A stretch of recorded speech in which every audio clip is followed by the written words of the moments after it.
I'm Lindsay Berra from Team Mustard. Weston Lombard is here with me from Team Mustard, our resident lefty.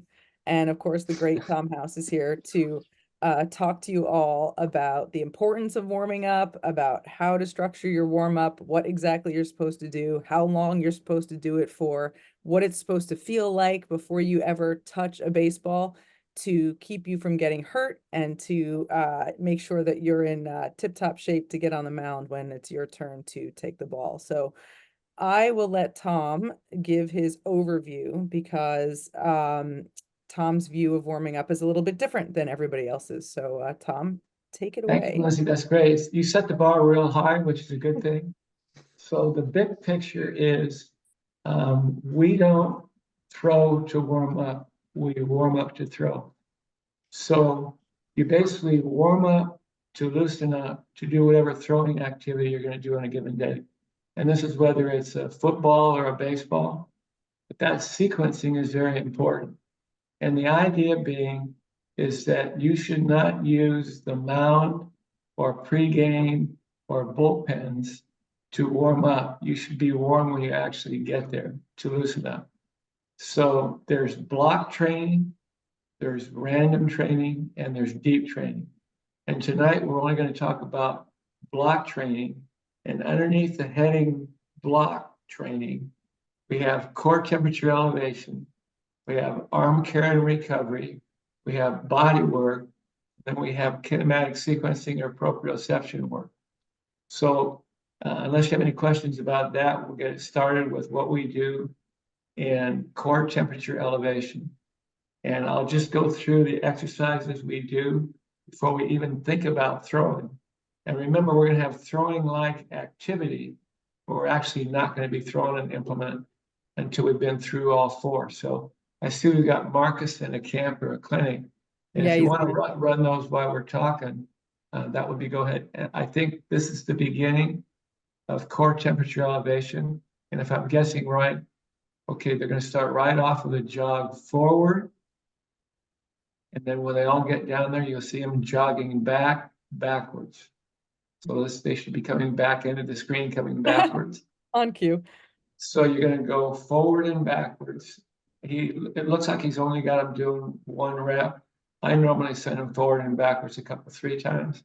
Right after you jog forward and backward, now you're going to posture skip forward and backwards. You'd be amazed at how many kids can skip forward, but when they go backwards, even big leaguers have trouble skipping backwards. And if you look at their heads when they're going backwards, you want the head to remain as stable going backwards as it did forward. In what we just saw with Marcus, what he was doing, a bunch of those kids have trouble going back. Now, these are called flex T cariokas, and they go a little quick on these, and they're going to go out, cariokas to the left, and when they come back, they'll be karaoke to the right.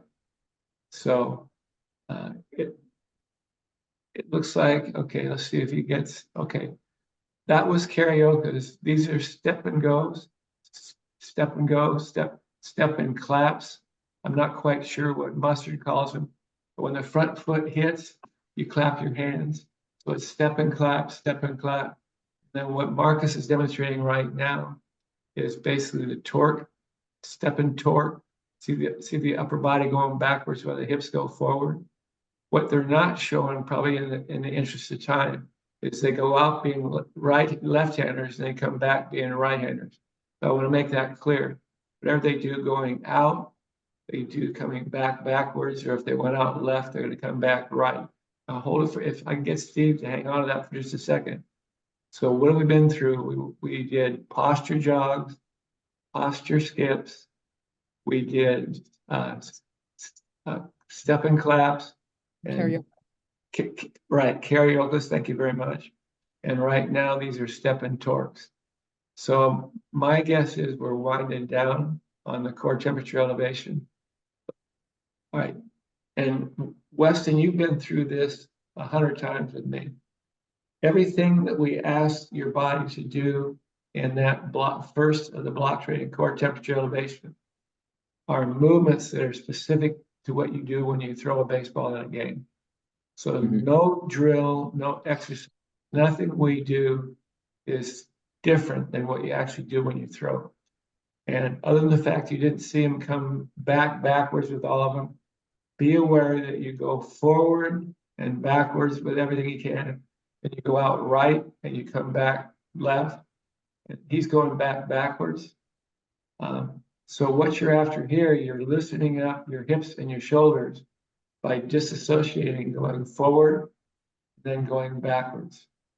And again, it looks way easier than it actually is. And again, not only is he having timing there, it's specific to what he does when he throws a football. And it's loosening up, it's warming up to loosen up to actually throw the football. Tom, what are you, it's called core temperature elevation for a reason. It brings up your body temperature. What are you supposed to feel and what is the purpose of it? Core temperature elevation, this is what I tell all the kids.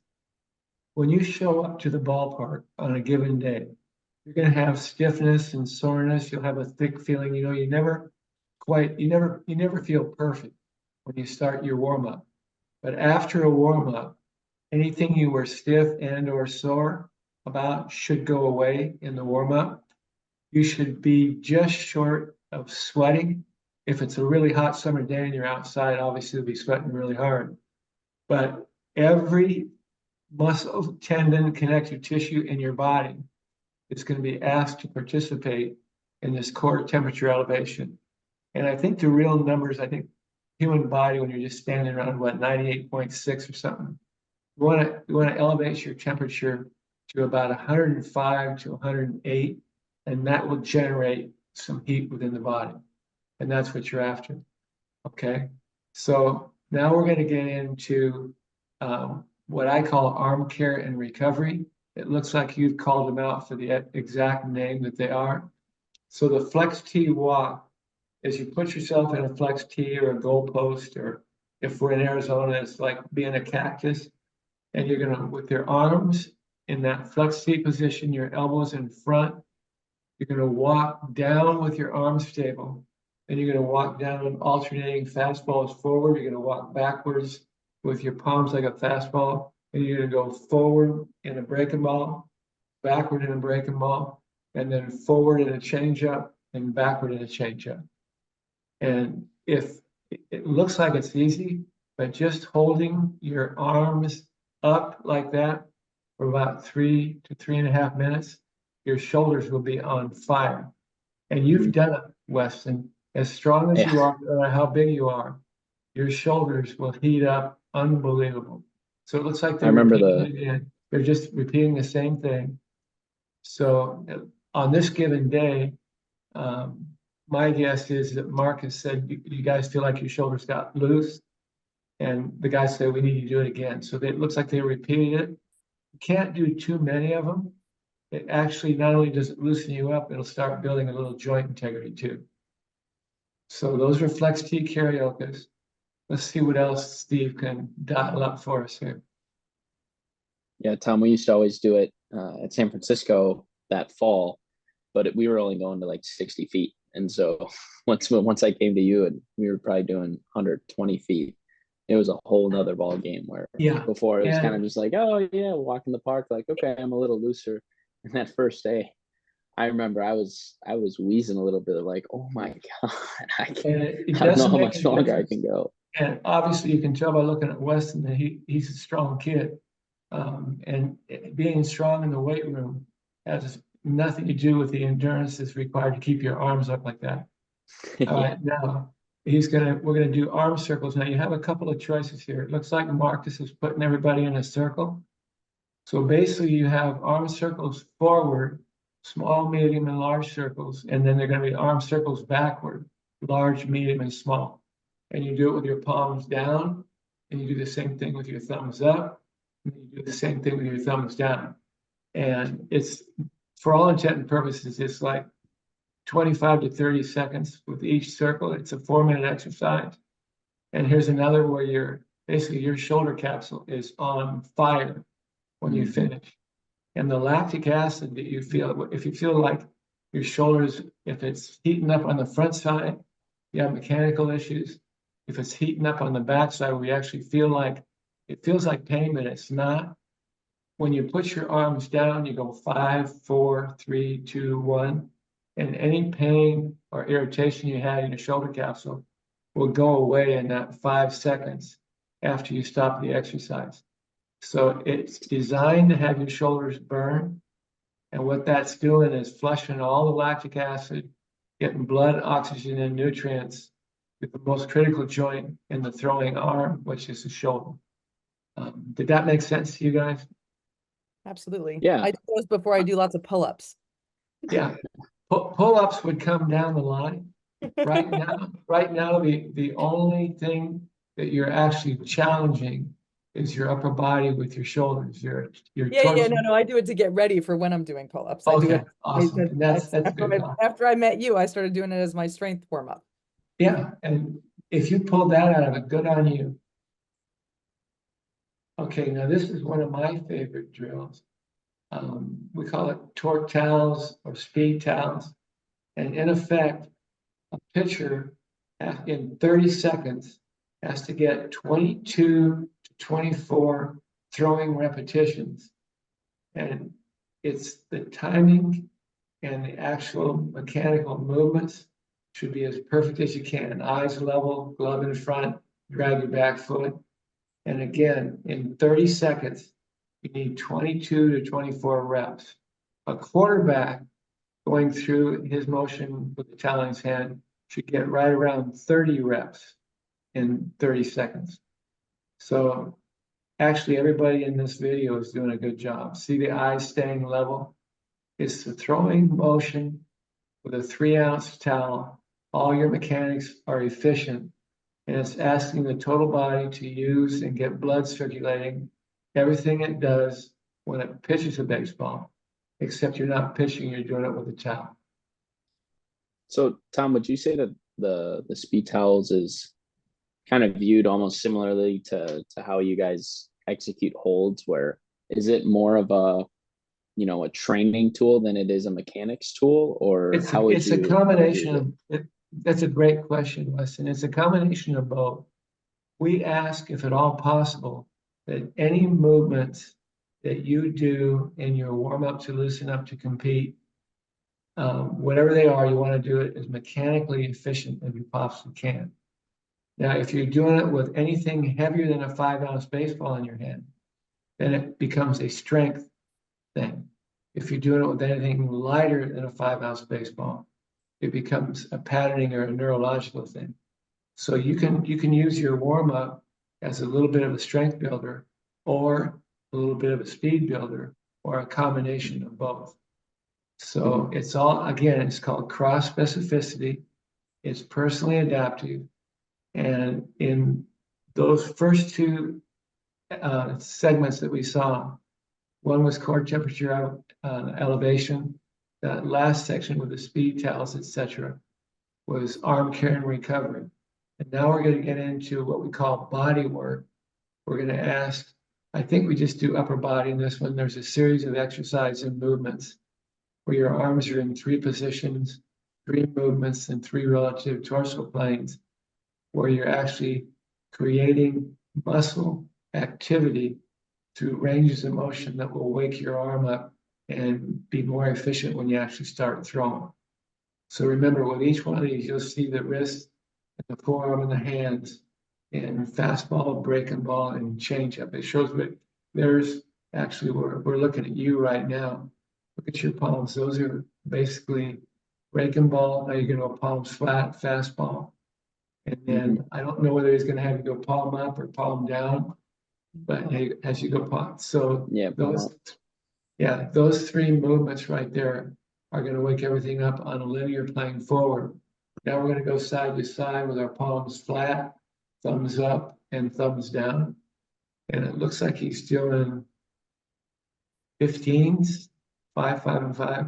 I don't know. Now you'll notice one kid's really small, another kid's bigger. You do it to your level of tolerance. Looks like we're doing a little repetition here.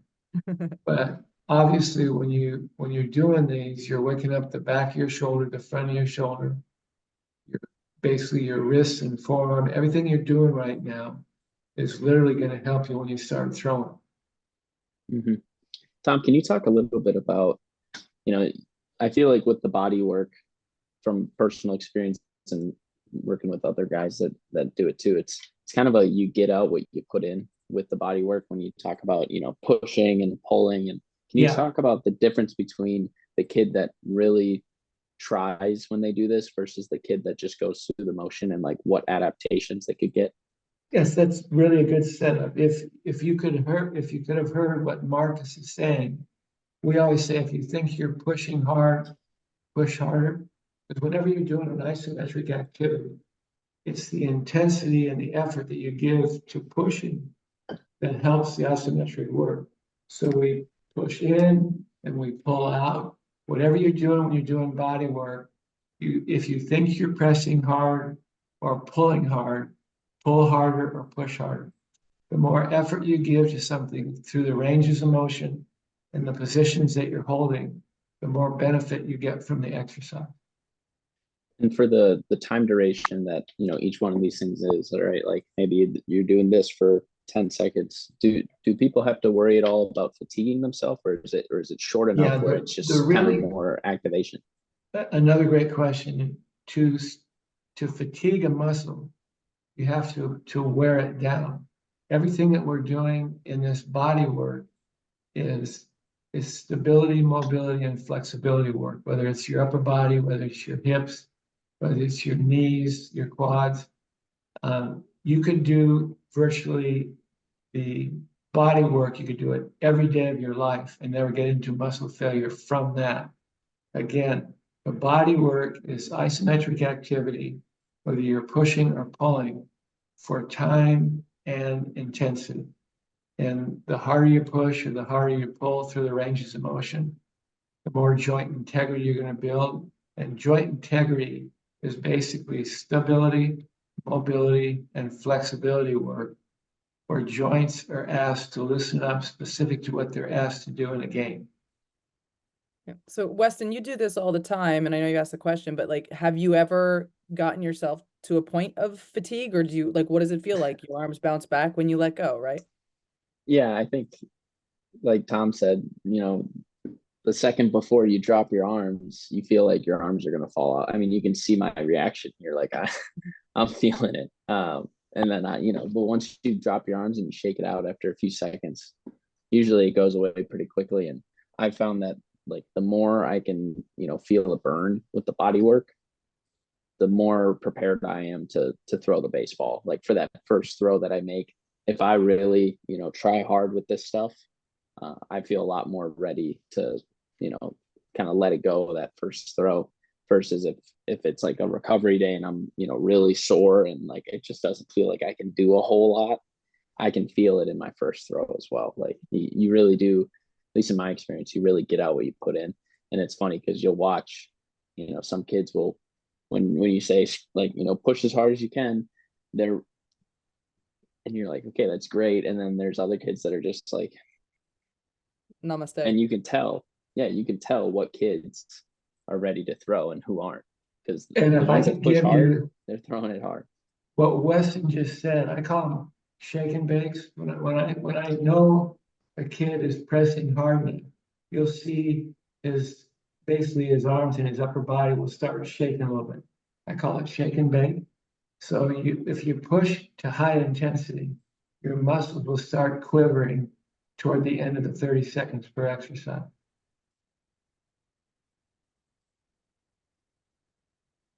Yeah, I This mean, this is the everyone that's most done the body work has had really good feedback on that in terms of yeah. like, wow, this is something that gets me really ready to throw more than them doing any sort of other thing. There's tons of modalities to be ready to throw, but people say that this is kind of the best bang for the buck in terms of their muscles being ready.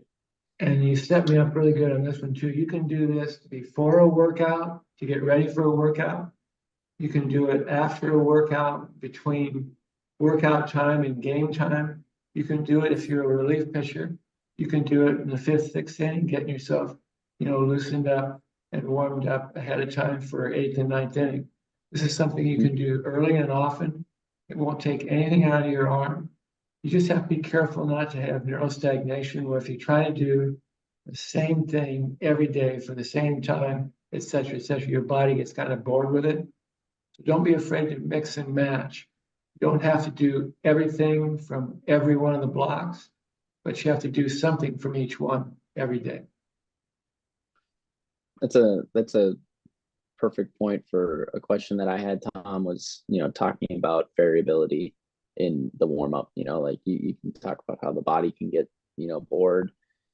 I know some places they've started to implement, more types of competition as warm up, playing like some sort of like game of, tag and things like that to warm up.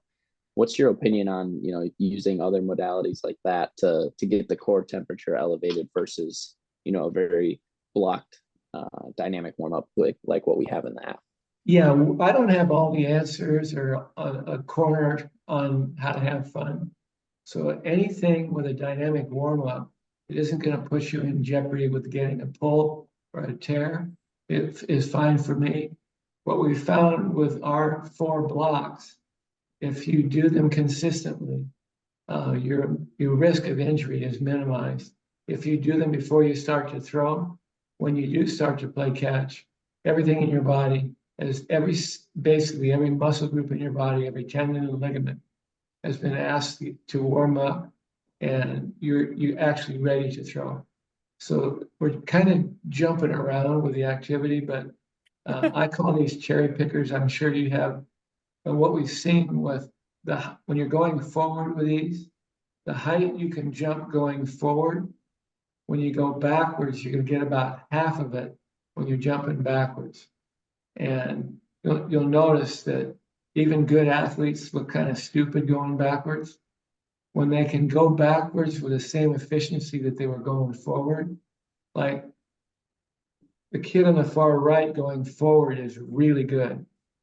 On the way back, I'm trying to figure out if that's Jack or not, but see how he looks like a non-athlete coming backwards. That's me. I was going to call him a motor moron, but I don't want to hurt his feelings. See how he thinks he's going higher with his arms. So if I look at that, he needs to work way more on the backside of his legs to have them be as efficient as the front side. So Lindsay, you're smiling, and don't think we don't point this out. I'll say, hey, everybody, look at numbnuts over there. He sucks at this one. So Jim, and then I'll pick on a guy that does it right and give a visual. And It's after hard a for while, everybody though. Like nobody feel bad. Like I tried to teach my brother to do A skips, B skips, and C skips to warm up for track workout, and it was like, I mean, yeah, it's so horrifying. yeah, It takes a while. It's totally fine. You're moving, you'll get it. yeah. And the reason they're not good at it because they've never asked their body to do it. But if you can cherry pick this height going forward, you should be able to get half that height coming backward and not look like a moron to do it. And you'd be surprised by day 2 and 3 of a camp, everybody starts looking about the same. That makes a ton of sense. Now, I bet neither one of you, how many throwing motions have we done just looking at this? Just the towel drill we did. Yeah, are you Yeah, sure? speed towels. So Speed towels the only these. one?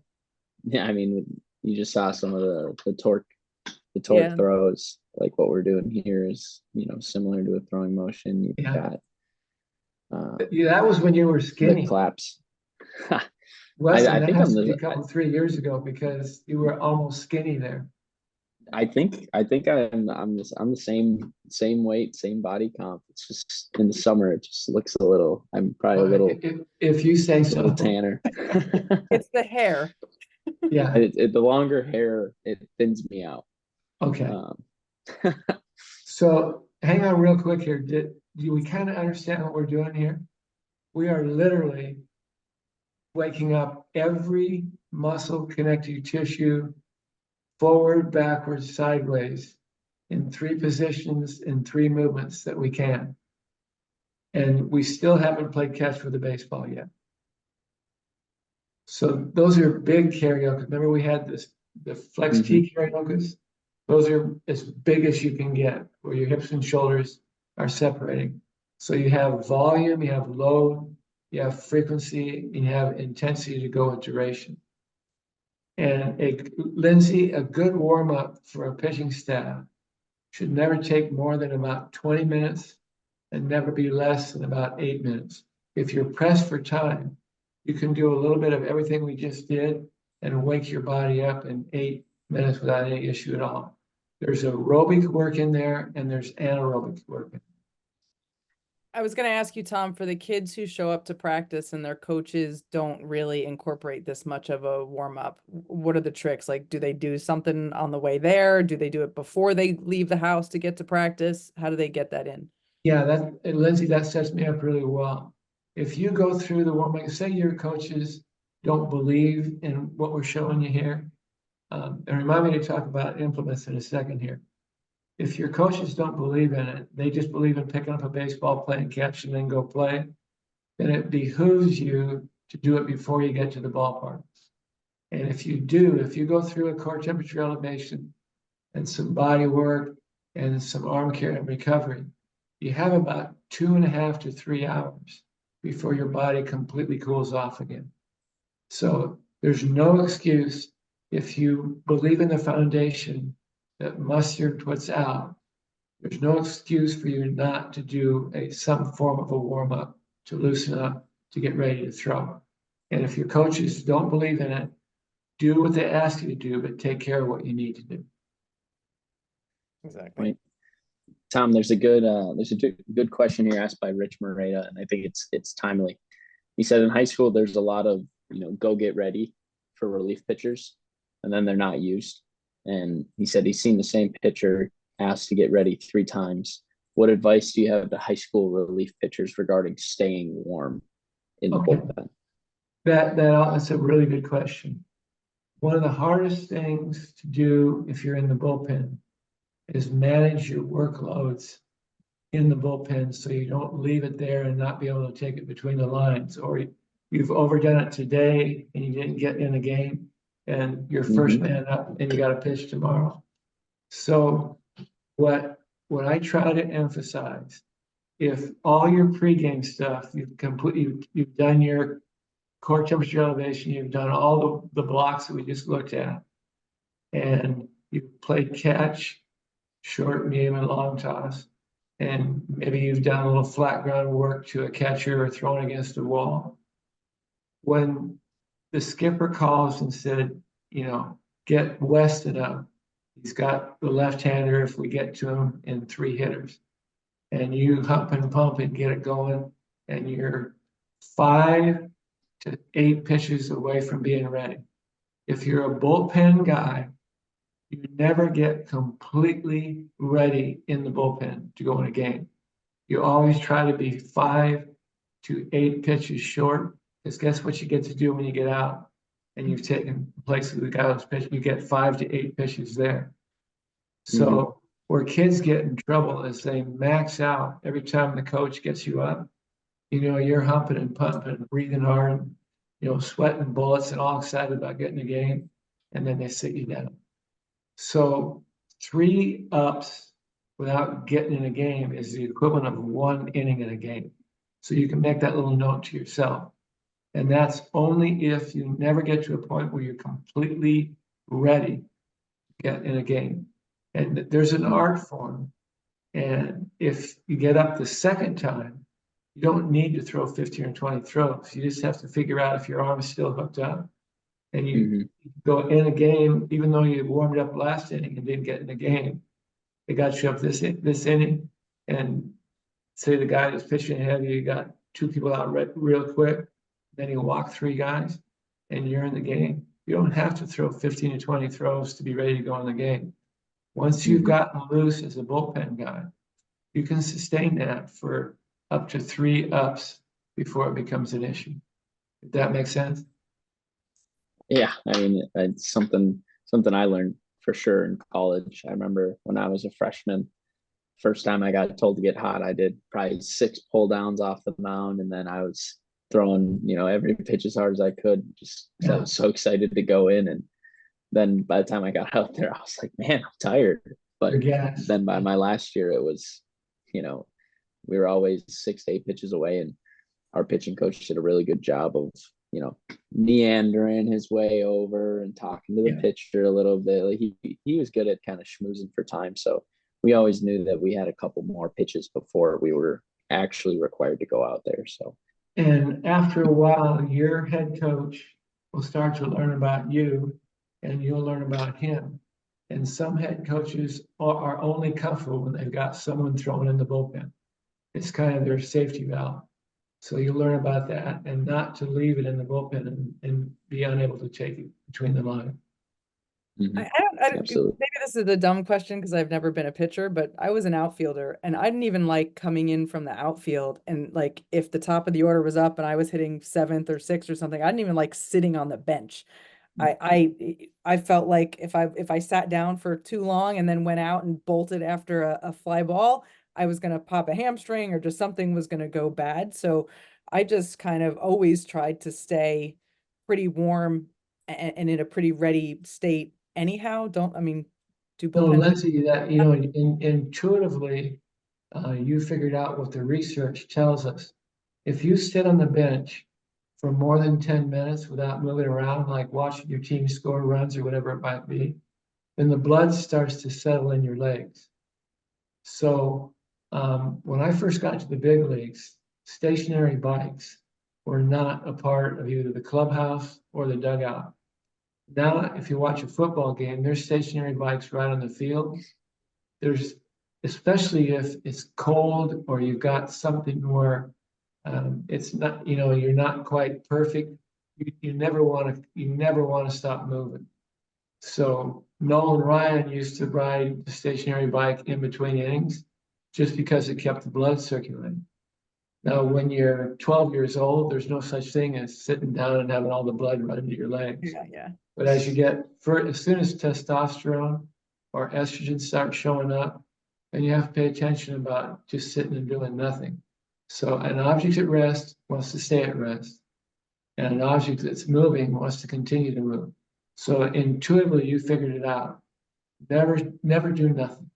You always want to keep moving. So as a bullpen pitcher, you can do that. You can keep Yeah. yourself active so you're not trying to get warm from, dead start zero, Yeah, and that observation, when you look at a bullpen today, whether it's high school, college, or pro ball, you'll see cords and grips, you'll see weighted balls, you'll see all kinds of things out in the bullpen. And most programs don't care how you stay loose, but they want you to stay loose. So there's protocols out there. The best way to realize it is once you've gone through a quality warm up to loosen up to do your activity program, it doesn't take much to keep that tuned up. Tom, you bring up an interesting point about, object in rest, wants to stay in rest. From someone that, maybe you're going out for multiple innings, right? Or you're a starter expected to throw, 6, 7 innings. I remember when I was pitching, I was always told, like, in between innings, like, sit your butt on the bench and, just relax and like don't be on the fence, yelling and doing all of that, like let your body recover. Are you saying that you should actually be the person, on the fence, like keeping your body moving in between innings, or is there something to resting for a bit, or is there somewhere in between? What do you think about that? Yeah, when I say personally adaptive, there's some people like there was a kid, Kenny Rogers, he's a kid to me, but he pitched 24 years in the big leagues. He could not sit still. Mitch Williams, he was up and down, whether he was in the game or not, he was always moving around.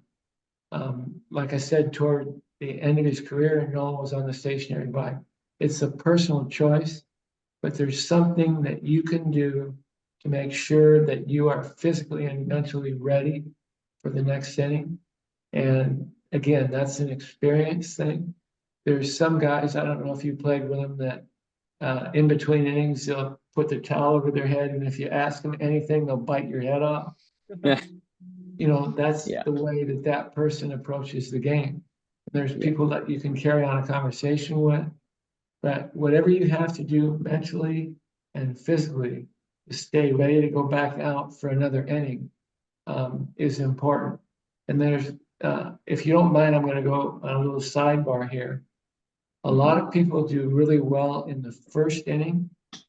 They'll pump, 2 out of 3 strikeouts and come in and sit down and it's yeah. And they'll go back out for the second inning and it feels like you're in a dream. The video you're in the video of the game.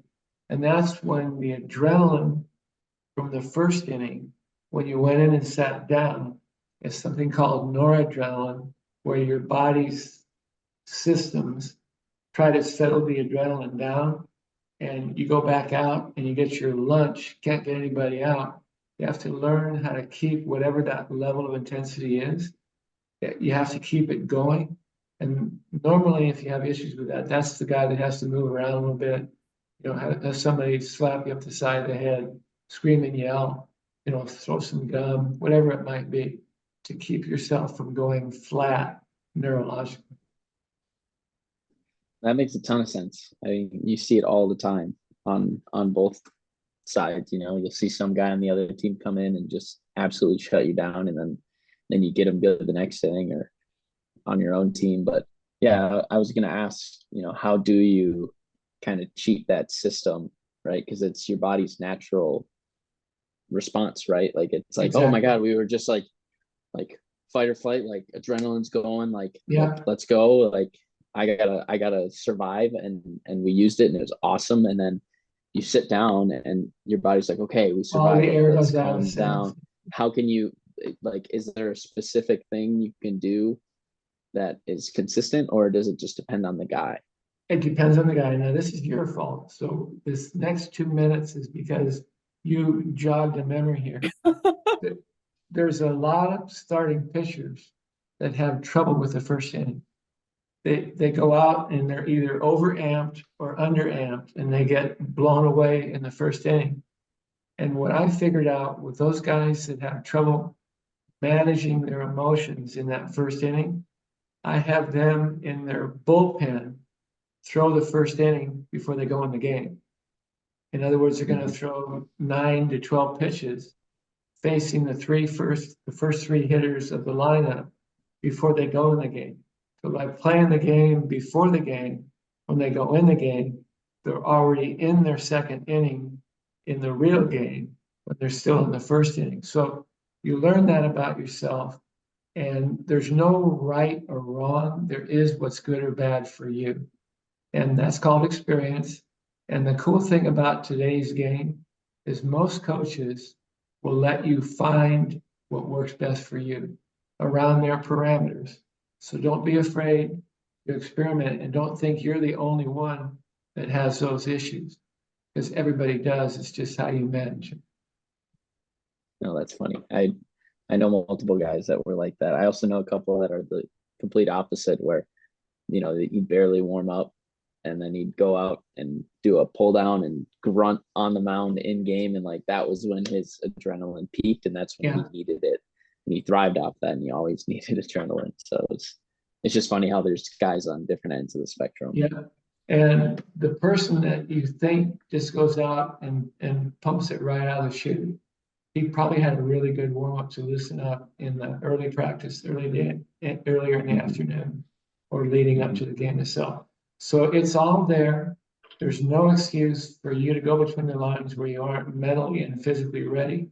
It may take some experimentation, some chit chats like this.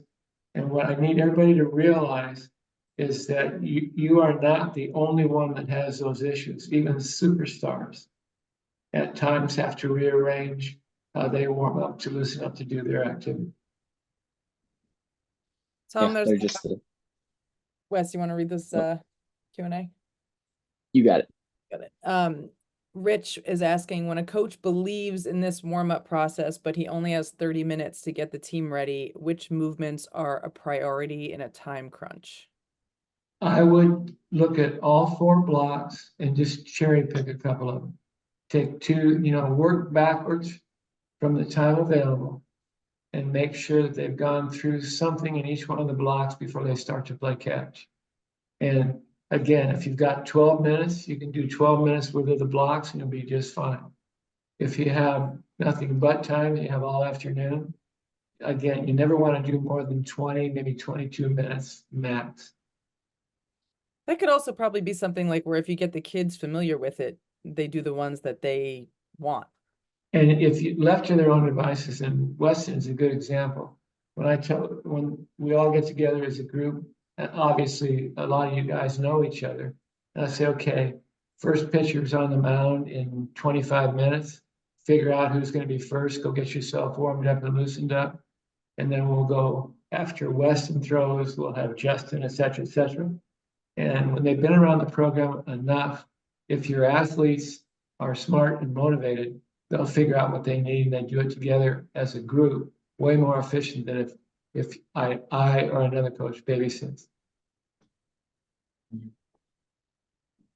Weston, are there any exercises that you do that are kind of unorthodox to warm up? Anything that like you've had in your routine for forever that you don't want to give up? Um, when I knew I was starting, I always loved throwing with a football. So that was one thing that I used to do, and like I was one of the only ones on the team that did that. And I mean, I was throwing bombs before the game. Like it wasn't like oh we'll just like spin around. Like that was how I felt like I got my shoulder right, just because it was a heavier thing and it didn't really put any stress on it, but because I could feel like I was like putting some oomph behind it, it felt like a free way to kind of get my arm ready. Was it the best thing? I don't know, but it felt good for me, and so it was part of my routine. Now, like if I'm training at a facility, like there's a basketball hoop, and I'll shoot some hoops, but mostly just try to dunk, and it's challenged me greatly. I've been at war with the rim for a few months now, but again, like it's a lot of jumping and bounding and landing and creating force, absorbing force. So a lot of times I'll kind of start with just shooting hoops or something like that, and then I'll get into the block stuff.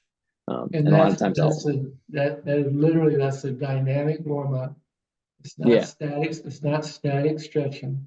It's Yeah. dynamic, but you have to make sure. I don't want you trying to dunk a ball before you've actually got your legs loose. Yeah, So yeah. There's some common sense in there too. Yeah. So usually we'll dribble a bit, we'll take some jump shots, then some layups, and like we'll kind of work into it. But a lot of times I'll actually do the warm up, and then I'll try to dunk, and then once I can't do that, then I start my throwing stuff. I'm curious to see when you get the dunk if it equates to like 3 miles per hour of velo. Well, there's something to that. Like yeah, when I'm feeling bouncy, I throw harder. Yeah. So if you go up to TPI, timeless golf, they actually have a formula that tells you if your vertical jump for height is directly tied to how far you can hit a golf ball. So, and if you'll watch him shooting a basketball here, the bend that he has in his knees when he shoots the basketball will be the exact bend he has in his knees when he throws, when he swings, or when he hits. That for that athlete, whatever bend he achieves when he's shooting. Remember, free throw knees are your set position knees. So those are some things, because we deal with rotational athletes from all sports. That's the cross-specific thing. So I don't know if you remember looking at Weston with the bat in his hand. It's the same thing as they're doing with the speed stick. What I really like about the sports world today is we're borrowing stuff from different sports disciplines that thank you, Steve. Going back and forth, this is a torque thing. And if you look at the bend that are in you, that's the most you'll ever bend your knees in a stretch position. And that's working on hip and shoulder separation or torque, and going backwards actually facilitate. If you do that on a regular basis, you'll never have oblique issues. Yeah. So again, I had them. What's that? I had an oblique issue, but I definitely wasn't doing those enough. So yeah, and I've been training them a ton ever since. We didn't know that 5-6 years ago. We would have been laughed at if we would have broke out, light and heavy bats for a pitcher to work on. I did So, a really big story on oblique issues while I was still working for MLB Network. And, I had been around baseball already for 15, 18 years. And I had never seen anybody do any kind of bat swinging in the opposite direction. And now that knowing what I know now, it's like, oh, well, no wonder everybody was yeah, popping up early in the but season. none of us knew that. And it Yeah. wasn't until technology allowed us to start researching and coming up with data that we could quantify. Tom, you had asked us to bring you back to implements before. We were just looking at a bunch of different ones, and Rich in the chat wants to know about weighted ball use for pregame warm-ups at the high school level. Yeah, at the high school level, I would strongly suggest preseason you stay with basically two throws, three holds, heavy to light all the way through the progression. As the season progresses, you hold the heavy and you throw the light. And that's whether they're high school, college, or pro guys. So it looks to me, he's got a 2 pound and a 1 pound. And I'll guarantee you, he'll flip them. But right now, the blue ball is a 2 pound. He's a right-handed quarterback, so he's holding the heavy. A football weighs 15 ounces. That's the same weight as the green ball. So he would actually throw the green ball as a quarterback. He would throw the green or lighter and hang on to the 2 pound or heavier. Cool. Weston, do you use the weighted balls at all to warm up? Yeah, I mean, it's funny when we had our holds call. One thing that how I had previously used holds most of the time was actually on like my recovery days because I felt like I'd get kind of a heavier ball and just kind of go through the motion, feel the muscles activate, and that was how I used it. But after watching the call, I learned a ton, and learned like, oh, like this is supposed to be like a full speed thing, and so now I really I'll do them like 2-3 days a week, the holds, where if I'm going to be, throwing with a higher intensity that day, that's when I'll do the holds. And yeah, I'll do like 2-3 holds and then 2-3 throws, depending on what the volume is going to be that day for throwing. Yeah, I like them a lot. I think it's nice to, the holds are great to get me ready to throw, but then like throwing the plyo balls, I think it's just a good way to like, it's a little bit separate from the baseball where it's a squishy thing and it's, they weigh different than the baseball. So if there's something that I'm working on mechanically, it's kind of a good way to bridge, idea to, throwing with a ball that isn't a baseball to then throwing with the baseball. So I like to use it as a way to, pattern, I guess, whatever I'm working on mechanically before I pick up the baseball to throw. And Lindsay, what I tell all these guys is that they take it to their level of tolerance on a given day.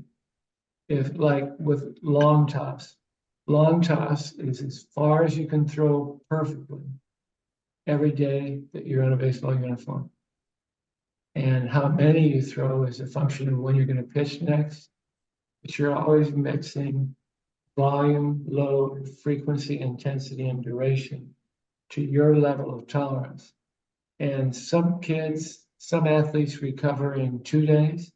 Some athletes don't recover for 3 days. There's your magic window. If you're not recovering within 3 days, you're probably never going to play at the higher level. If you're recovering right at 2 days, or maybe even a little less, you're always going to be valuable on a staff because you can throw, as a reliever, you can throw 5 out of 7 days. As a starter, you're going to bounce back in 4 to 5 days rather than 6 to 7 days. So recovery is just as important with all this. And that's why one of our blocks is called arm care and recovery. It will actually help your arm recover quicker if you follow that part of the block training. So it all fits together, but it's personally adapted. It's how it works for you. Yeah. Yeah, it's funny. I almost, if I know I'm throwing the baseball more that day, I'll do less weighted ball holds and throws versus if it's kind of going to be a lighter day, I'll probably do almost more plyo ball throws just because I'm more so focused on like movement patterning versus, going to be throwing a lot of baseballs. But again, I'm sure there's guys that are the complete opposite, and it just kind of depends on. And I'm sure it's no surprise, but if given a task to do, you will always do more than less. That's just your personality. So if your coach doesn't recognize that, you're going to have to learn as your career progresses that sometimes less is more. Because what I've seen with you, if you have a nice little routine and someone adds something new, you're going to do your nice little routine and incorporate that also. And pretty soon you have this unwieldy protocol following you around that you think is going to, if you don't do it, it's going to affect you when you go between the lines. Always remember in the back of your head, sometimes less is more. Amen to that. That's something that I have really practiced probably in the last year. It's just being more adaptive to routine and circumstances and stuff. And even, from a throwing standpoint, that's been kind of what I've been working on the last few weeks, has just been like less is more. Like sometimes I try to do too much in the throw and I end up, pushing myself out of good positions instead of relaxing into good ones. And it's funny, when I try less, I end up throwing it just as hard, if not harder, than when I'm, really trying to throw it hard and drive my leg into certain positions. Did you listen to what you just said? I hope you can review this tape, and I want you to listen for your benefit to what you just said. Okay. Yeah. No, amen to that. And I think, the long toss is a great way to feel that, because if you try to muscle it, especially if there's a distance on it and you can see how far it is to landing, you can really gauge where that sweet spot is of intent that works best for you. Because some guys are a higher intent person and they need more and they're muscly, but that's just not how my throw works. And I've found that I have to be looser, and like, if I try to force it, I'm not getting more. I'm actually taking more away. And I think long toss is a good way to do that. And what you're talking about is experience, and you have to go out and try things. The way you physically prepare to compete, to recover, to repeat is a little different than what I would have done. But within the realm of all those choices, you have to figure out a protocol that works for you. Rich was asking in the chat if there's a sweet spot rep wise for long toss, but I think what you guys are both saying here is that you need to experiment and fiddle with what makes your arm feel. I'll give Rich some outside numbers. We know through research from ASMI and all of the smart people, Glenn Fleissig and all the smart people down there, that it takes more strength to throw hard on flat ground than it does on the mound. And with that in mind, the outside limit of long toss, with our research, 5 sets of 15 at maximum distance with perfect mechanics is the equivalent of building for a 5-inning ball game. The major average pitches per inning on the major league level is 15. So we do all of our throwing sets around 15 reps. So if you want the outside limit of flat ground, with our research, the outside limit of flat ground at maximum intensity with perfect mechanics, 5 sets of 15. So throw 15, take a little breather, throw another 15, take a little breather till you've done that 5 sets, and that will build the same adaptation, that same accommodation to prepare you to go between the lines. Tom, I have another kind of random question, especially in high school and kids who, they might be a pitcher, but someday they might play second base or left field or whatever. How do you adapt this warm up for position players? Is it shorter? Is it you don't need it? Is it same? What do you tell the kids who aren't pitching that day to do? Because everybody, if I was the king of baseball. If you are the king of baseball, Tom, what would you do? Okay, what I would do is everybody on the field would prepare like a pitcher does. Okay, and we'll talk about catching and swinging the bat in a second. but they just wouldn't do as much, but they would do the same core temperature elevation, all the same blocks that a pitcher does. They just do less of it as a function of how many ground balls they were taking that day. But in between innings, same rules apply. You know, on cold days, trying to keep yourself warm. In other words, everything that a pitcher would do, an everyday player would do without the idea that he's going to be on the mound. But you have to, if like in Japan, they'll field 500 ground balls in a given day. Well, obviously that guy fielding 500 ground balls is not going to have to do much other than that for his pregame stuff. Catchers, the only person on a field that throws more than a pitcher is a catcher. And it becomes an issue when you have a left-handed hitting catcher. And the only caveat I would say to workloads would be on days that left-handed hitting catcher is swinging a bat, he's going to throw a little bit less. On days that he throws a lot, he's going to swing the bat a little bit less because it all has to do with the deceleration of his front arm. So be aware of that. And then the body's not dumb if you'll let it be smart. And what happens, especially to smart kids that are extremely motivated, they'll always overwork. And sometimes muscle failure is worse than not having enough strength at all. So there's that sweet spot. And again, experience will make the difference. If you're an outfielder, you have to learn, once you get loose, you have to make sure you can stay loose, because you may go 6 innings without having to make a throw. If you're a middle infielder, obviously you're going to be throwing in between innings. You're going to be fielding ground balls, especially if your pitcher throws strikes. So it isn't quite the same issue as it is with an outfielder. Pitchers and catchers never have to worry about staying loose because they're always throwing. So it's common sense. I think the biggest things that I've ever done with the athletes I work with is to tell them they have to be their own throwing coach, their own conditioning coach, their own sports nutritionist, and their own sleep cycle management person. And if they can do that and figure it out on their own, it's way better than coach mandating something that may or may not fit their profile. A lot to think about. Oh, yeah. One last quick questions from Julian Klenda. He asked if long toss volumes are the same for youth as for older people. Is it just kind of to tolerance of, you know, the youth kid can probably throw it 150 feet versus a pro guy's throwing it 300 plus? Exactly right. Long toss for a 12-year-old might be 120 feet. Long toss for a 22-year-old, it might be 322 feet. Whatever long toss is as far as you can throw perfectly. And the outside limit would be 5 sets of 15. And that's in physical preparation to be a starting pitcher and go 5 innings. And just to clarify, how about for a pregame?